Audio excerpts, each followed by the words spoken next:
ہندوستان میں مرکزی حکومت نے مسلمانوں اور اپوزیشن جماعتوں کی تمام تر مخالفتوں کے باوجود وقف ترمیمی بل پارلیمنٹ میں پیش کر دیا ہے۔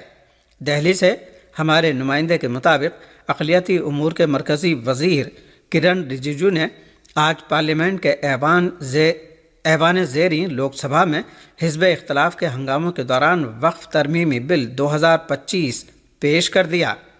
انہوں نے بل پیش کرتے ہوئے دعویٰ کیا کہ یہ بل ان کے بقول خالصتاً وقف جائیداد کے انتظام سے متعلق ہے اور اس کے ذریعے کسی بھی مذہب کے امور میں کسی قسم کی کوئی مداخلت نہیں کی گئی ہے۔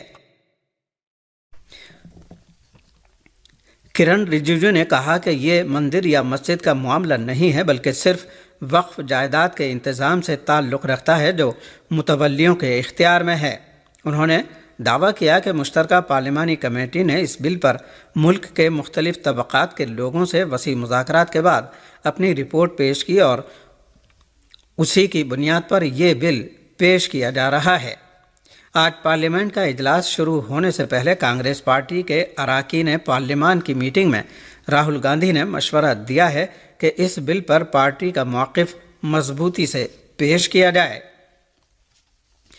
پاکستان میں بی این پی اور حکومت کے درمیان مذاکرات ایک بار پھر ناکام ہو گئے ہیں۔ پاکستانی ابلاغیاتی ذرائع کے مطابق مذاکرات کی ناکامی کے بعد Balochistan National Party B N P نے مستونگ میں دھرنا جاری رکھنے کا اعلان کیا ہے۔ بی این پی اور حکومت پاکستان کے نمائندوں کے درمیان منگل کی رات مذاکرات کا ایک اور دور انجام پایا لیکن کوئی نتیجہ برآمد نہیں ہوا۔ بلوچستان نیشنل پارٹی کے ترجمان نے بتایا ہے کہ مذاکرات ناکام ہو گئے ہیں اور مستونگ میں دھرنا جاری رہے گا۔ اس رپورٹ کے مطابق سردار اختر مینگل کا کہنا ہے کہ گرفتار خواتین کی رہائی تک احتجاج اور دھرنا جاری رہے گا۔ انہوں نے کہا کہ اس سلسلے میں لانگ مارچ کے بارے میں پارٹی کے اجلاس میں لائحہ عمل طے کیا جائے گا۔ اس دوران بعض رپورٹوں میں بتایا گیا ہے کہ مستونگ میں جہاں بی این پی کا احتجاجی دھرنا جاری ہے اور بلوچستان کے صدر مقام کوئٹہ میں انٹرنیٹ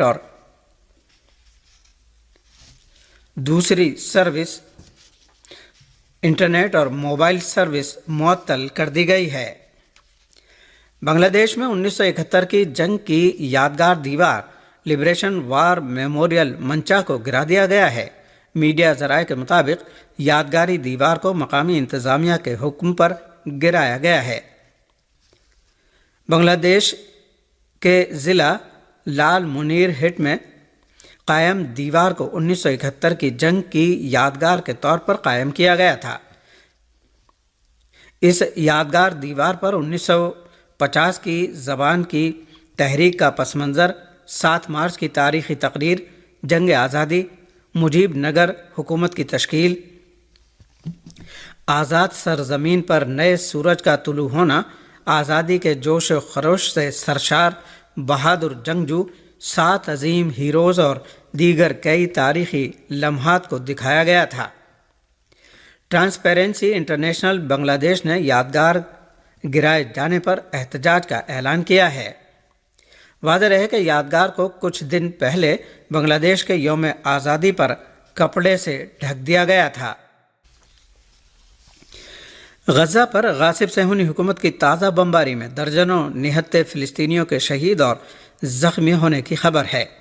فلسطینی ذرائع نے بتایا ہے کہ غاصب صہیونی فوج نے آج بدھ کی صبح سے ہی غزہ کے مختلف علاقوں پر وسیع بمباری شروع کر دی۔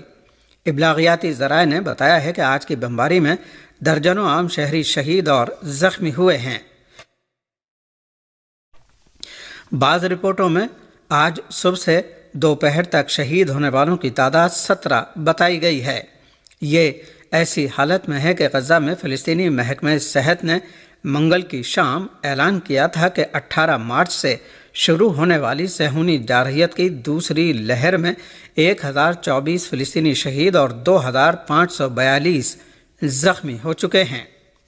فلسطینی محکمہ صحت کے مطابق صہیونی جارحیت کی نئی لہر میں شہید اور زخمی ہونے والوں میں بڑی تعداد معصوم بچوں کی ہے۔ اقوام متحدہ کے بچوں کے ادارے یونیسیف نے بتایا ہے کہ اسرائیل کی جانب سے غزہ پر دوبارہ بمباری شروع کرنے کے بعد سے کم از کم 322 بچے شہید ہو چکے ہیں۔ یونیسیف نے اعلان کیا ہے کہ جنگ بندی کی خلاف ورزی اور غزہ پر شدید فضائی اور زمینی جارحیت دوبارہ شروع ہونے کے بعد سے کم 322 فلسطینی بچے شہید اور 600 سے زیادہ زخمی ہو چکے ہیں۔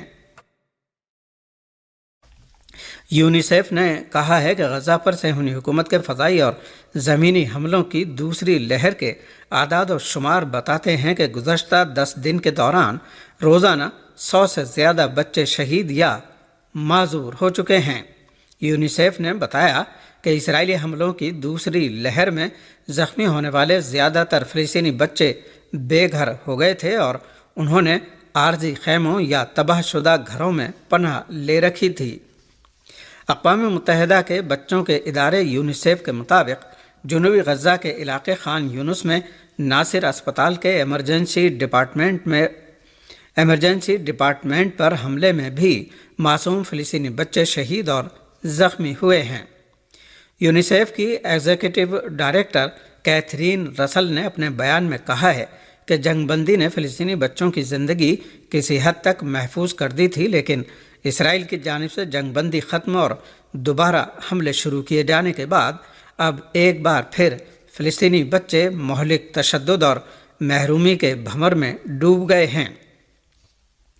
واضح رہے کہ غاصب صہیونی حکومت نے غزہ میں تقریباً 2 مہینے تک جنگ بندی جاری رہنے کے بعد 18 مارچ سے غزہ پر دوبارہ بمباری اور زمینی حملے شروع کر دیے۔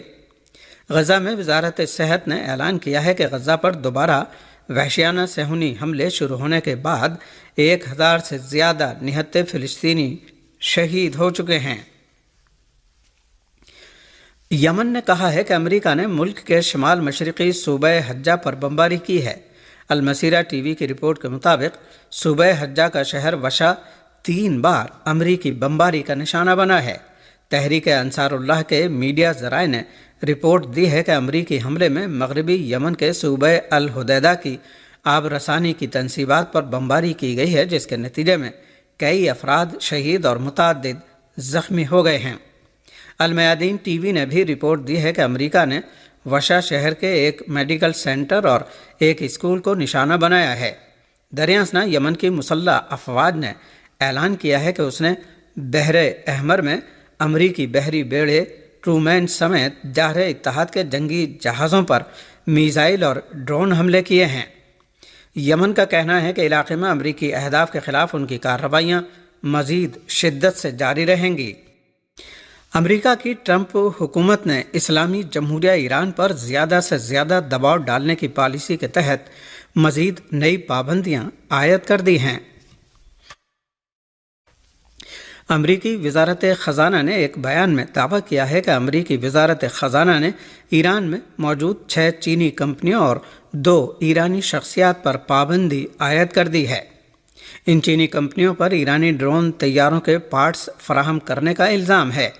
امریکی وزارت خزانہ کے بیان میں کہا گیا ہے کہ آج کا یہ اقدام ایران پر زیادہ سے زیادہ دباؤ ڈالنے کی پالیسی کے تحت انجام پایا ہے اور یہ صدر ٹرمپ کے فرمان سے 4 فروری 2025 سے ایران پر عائد کی جانے والی پابندیوں کا دوسرا مرحلہ ہے۔ امریکی وزیر خزانہ اسکاٹ بیسنٹ نے اپنے بیان میں دعویٰ کیا کہ ایرانی میزائلوں اور ڈرون طیاروں کا پھیلاؤ امریکہ کے اتحادیوں، ہمارے اہلکاروں اور شہریوں کے لیے بدستور خطرہ ہے۔ اسلامی جمہوریہ ایران کے خلاف امریکی صدر کی تازہ دھمکی کے بعد اقوام متحدہ نے امریکہ اور ایران دونوں سے اپیل کی ہے کہ ایسے بیانات سے پرہیز کریں جن سے کشیدگی بڑھ سکتی ہے۔ اقوام متحدہ کے ترجمان اسٹیفن دوجاریک نے نیو یارک میں اسلامی جمہوریہ ایران کے خلاف امریکی صدر ٹرمپ کی تازہ دھمکی کے بارے میں ایک نامہ نگار کے سوال کے جواب میں کہا کہ اقوام متحدہ کا منشور بالکل واضح اور شفاف ہے۔